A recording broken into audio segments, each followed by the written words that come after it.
If I give you 5 rupees and tell you to buy a 30 rupee thing, can you buy it?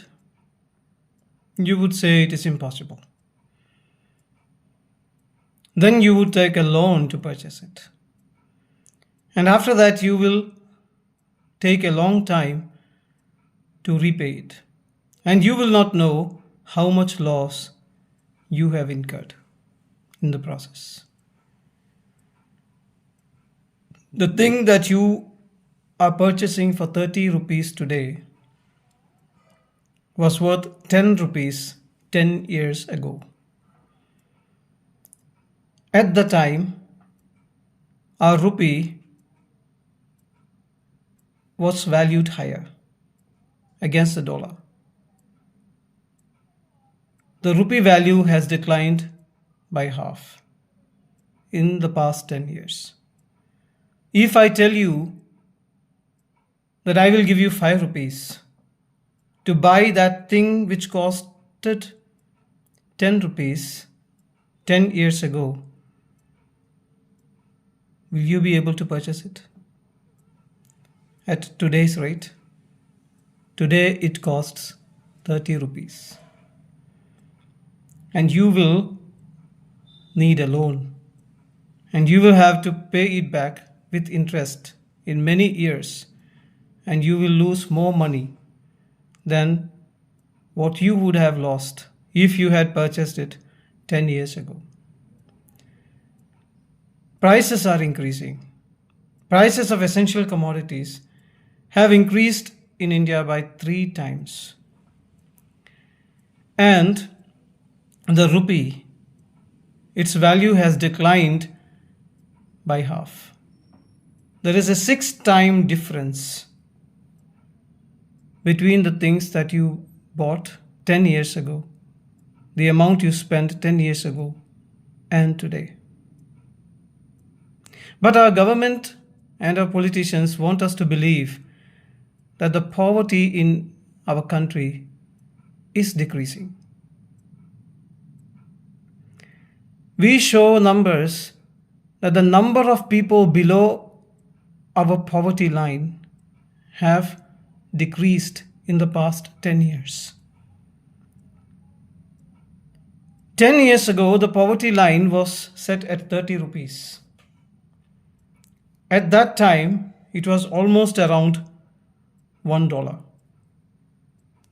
At present, the poverty line is 42 rupees. And its real worth is only half a dollar. To lower the number of people below the poverty line so that they have to take care of lesser number of people with subsidies and grants, the government has not increased the poverty line by much. If we go by 10 years ago standards and say that we are going to increase the poverty line and raise it to $1, the poverty line today would be 82 rupees. Right now, when it is 42 rupees, the number of people who are the poorest of the poor, who get subsidies from the government, are 150 million, half the population of the United States of America, almost 3 times the population of Canada, 6 or 7 times the population of Australia. If we increase it to 82 rupees, the number of people who would fall below the poverty line would be more than 300 million people, more than the population of United States of America. That would be a fair race, to be honest. But our government will not take care of 300 million people. And the people who fall between 42 and 82 right now, they don't get any subsidy from the government. These people have to purchase everything for 6 times the price of 10 years ago. Imagine the plight of these people, whom we call poor. And there are lower middle income people who would be earning like 1,000 rupees per day. Ask them, and they will tell you how difficult it has become to survive in this country in the past 10 years. 10 years ago, the gas prices were cooking gas price was 300 rupees. And we had a revolution in our country because the prices were too high for us. And it set into motion a change of government. And after 10 years, the cooking gas price is now 1,000 rupees, 3 times more. And the value of the rupee has declined by half. Which means if 10 years ago your salary was 20,000 rupees or 30,000 rupees, because we cannot work 6 days a week, we work 5 days. So even if we get 1,000 rupees, it will be around 20 to 25,000 rupees. I'm talking about 1,000 rupee person who is lower middle class in India. So if you are earning like 25 to 30,000 rupees 10 years ago,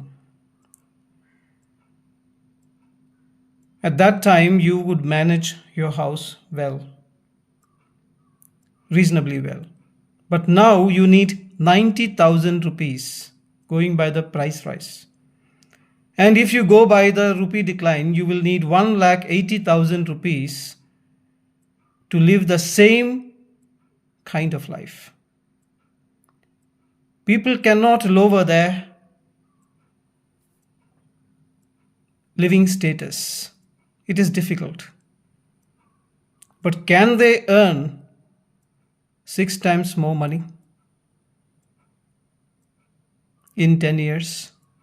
Will your salary increase from 30,000 10 years ago to 1,80,000 today?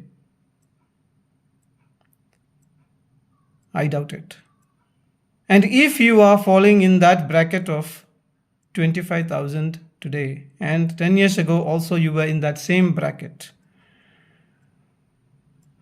then you are now becoming below the lower income, lower middle class group. Upper middle class will have no problem, because at that time itself they were earning lakhs of rupees per month. The rich, the affluent will not have any problem because they have a lot of money to spare. Who suffers? It is us who constitute more than 70% of the people of this country who suffer. The lower middle income group, the poor people, and the poorest of the poor.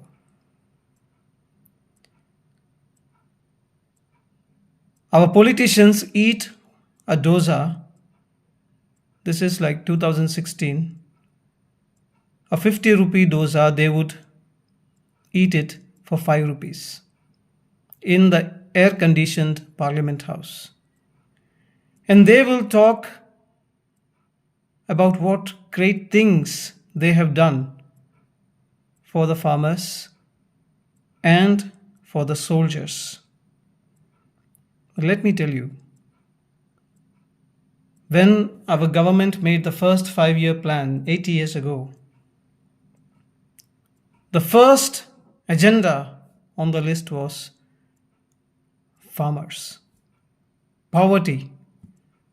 How do we make farmers wealthier? They have helped the farmers so much in the past 80 years that today farmers are committing suicide because they are taking loans and they cannot repay the loans. And the same is the condition of the poor middle class person. I call them poor middle class now because they are not now lower middle class. They have become poor middle class who take loan because they cannot afford to buy the thing that they could have bought for 10 rupees 10 years ago because the price is 30 rupees and the value of their money is only 5 rupees. That 10 rupee is now worth 5 rupees. It has halved. The politician cannot understand the pain of the farmer or the soldier. Soldiers are dying. They are giving their life up for people like me and you, for our security. Our own children are going as soldiers. They are not upper middle class. They are not affluent rich people. They are dying at the border. For whom? For this poor Kisan, the farmer who is committing suicide, the peasant who is committing suicide. And our politicians would come, eat a 50 rupee dosa for 5 rupees, and then say how much they have helped this dying farmer and the dying soldier. How much their policies have benefited the soldiers and the farmers, let alone the people who are caught in the middle. This is a wake-up call for all people who live in India. Think about it. God bless you.